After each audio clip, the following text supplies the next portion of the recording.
Hello, traders. FX Pip Collector here. Today is Friday, April 11th, and this is my analysis for the Aussie US dollar.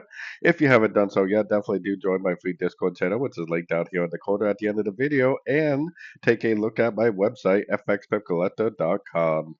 So, anyways, the Aussie dollar has been very strong to the upside. I think there's a chance that this could be a bottom all the way up to like the weekly and the monthly.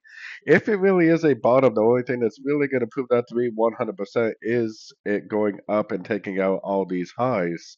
Because if it takes out all those highs right there, that is going to prove to me that this is the end of this move down. And if that move down is over, that should be the end of a wave X and then likely the beginning of a huge, huge move to the upside for a big wave Y. So that's potentially pretty exciting. The only, like I said, the only thing that's going to really prove that is the breaker structure. We definitely don't have any breaker structure to the downside, so I would definitely not see any reason whatsoever to do anything except for look for longs. And this is kind of a important little pattern right here because it's one down, three up, one down. That is probably another ABC correction, and it is probably going to keep on going up. And like I said, if this really is a bottom back here, then it will go up and take out these highs without making too much of a significant pullback.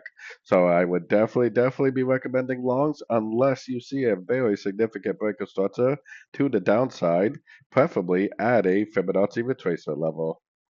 So anyways, don't forget to like and subscribe, and as always, thank you for watching and happy trading.